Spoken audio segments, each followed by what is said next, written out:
Okay, so medyo matagal-tagal din tayong huling nakapag-upload ng bagong video for the last 2 months. I think medyo naging busy lang, and at the same time, and I don't know.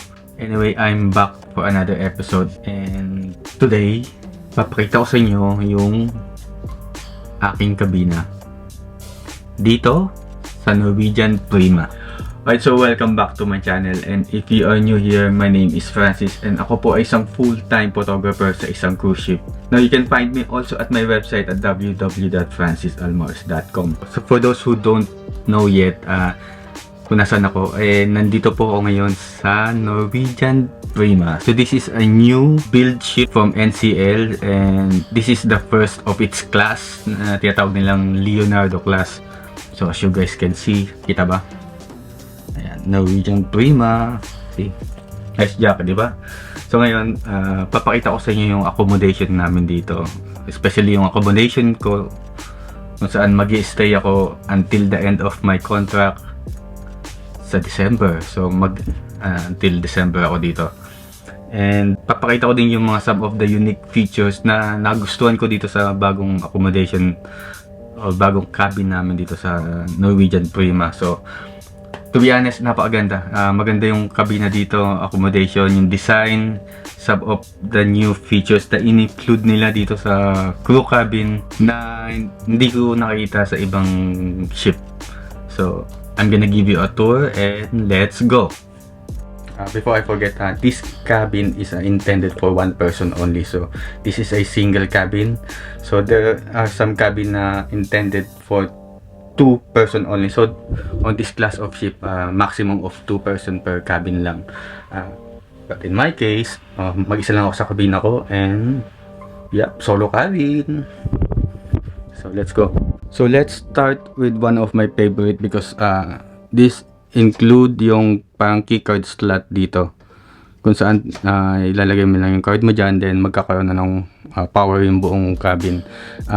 Napakaganda nito because kasi once na eto, pag inalis mo na siya, and in a few minutes lang mawawala na yung mga in a few minutes lang, and matiturn off na yung buong power dito sa kabina, which is very helpful because for safety purposes na din. So para ka din nasa hotel, di ba?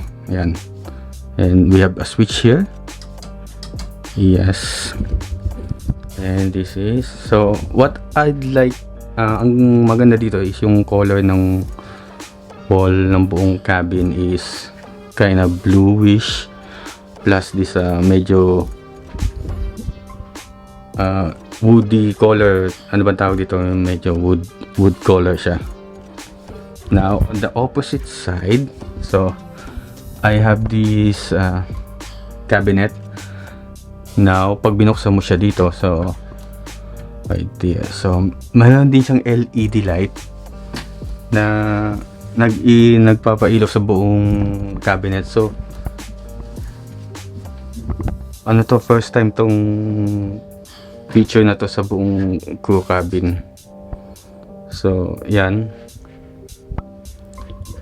yung mga uniform ko. Then I have some also extra spaces here, plus yung mga drawer. So yan, nakita nyo na. So up to 4 hanggang 1, 2, 3, 4. Then meron din ako ng safety box here, which na hindi ko naman masyadong ginagamit. Then I have another space here.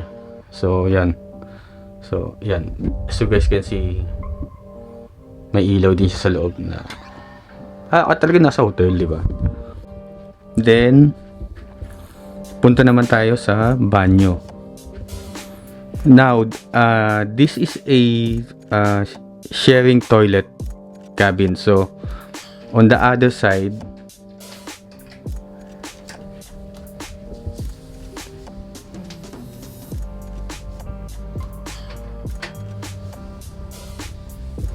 on the other side may gumagamit ng banyo. So sharing toilet to. Yan.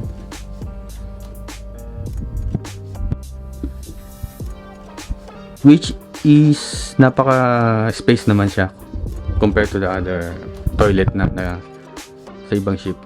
Yan. Then in front of that is I have this napakataas na salamin. Yan, nakita nyo tuloy ako naka-short. Ayan, so salamin, which is very very nice. Right, so one of my favorite features here is the Samsung, so the 32-inch Samsung TV. So is siya so nagiging malaki siya because the small spaces that I have here sa kabina. So I don't know what kind of words I can say here, but napakaganda ng TV na to. And once I turned it off, so I have this like a cinema feel. Then meron din siyang drawer dito. Pwedeng paglagyan ko ng mga kung ano-ano right here. And this TV can swivel, or I can put it on anywhere position that I like, especially pag nakahiga ako or nagpapaantok. So TV. So, and this is my bed right here. So single cabin. So this is my bed, intended for one person. Pwede din pandalawan, joke lang. Now under my bed is where I put my luggage. So I have 2 luggage here, one here and one there. Then I have this nice chair naman kung saan pwede ginagawa ko din siyang storage. So dito ko na nilalagay yung mga laundry ko. Okay, so under naman dito na, so on this drawer makikita nyo naman yung aking mini fridge. Yan, so as you guys can see, wala siyang laman kundi 1 bottle of beer and 1 bottle of water. So yan ang aking mini fridge. Then right next to that is my sink. So nasa labas yung sink ko, yung pinaka sink. Wala siya sa loob ng banyo. Then mayroon din siyang magandang salamin here. Yan, which is act as a cabin. So pag binuksan ko to,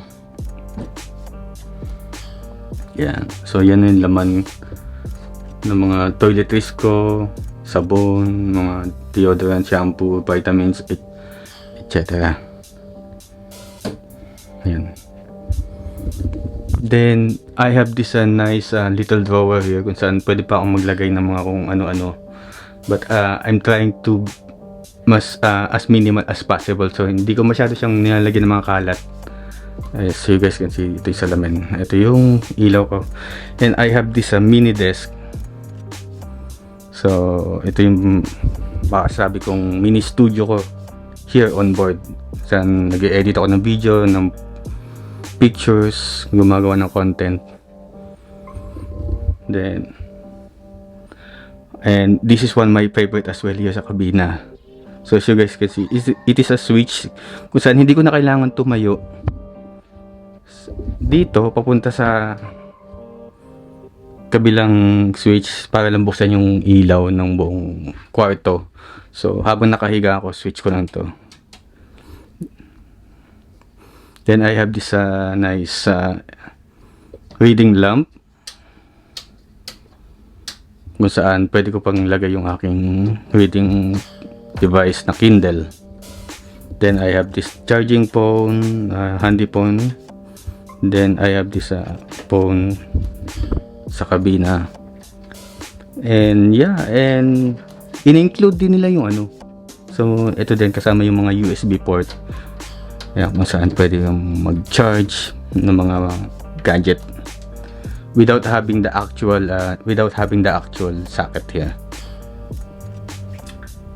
Okay, so yun ang mini quick tour ng aking kabina on board here sa Norwegian Prima. Single cabin, at least I have some privacy or myself time pagkatapos ng long day of work, especially pag sobrang busy sa trabaho buong maghapon and gusto ko na lang mahiga, and I have that privilege to do that. Yeah, some of may advantage naman din ng pagkakaroon ng kakabina kasama sa kabina, especially if you're a type of person na gustong lagi may kausap. For my personality kasi gusto ko yung ako lang, and mas gusto ko yung solo ko, tahimik, walang ingay, walang kalat. So that's it. Yun yung para sa akin mas advantage ng pagkakaroon ng solo cabin or solo accommodation. Okay, so I hope you'd like today's episode, and if you have any question, let me know lang sa comment and I will try to answer that. And you can find me also at my website at www.francisalmores.com, kung saan pwede kayong mag-sign up sa aking weekly email newsletter called Monday Meetup, kung saan every Monday I'm trying to send a quick email about life on board, some productivity tips, and whatever insightful insight na I will gather throughout the week or throughout the month. So you can check out my website again at www.francisalmores.com. And once again, thank you for watching and see you on my next video. Bye bye.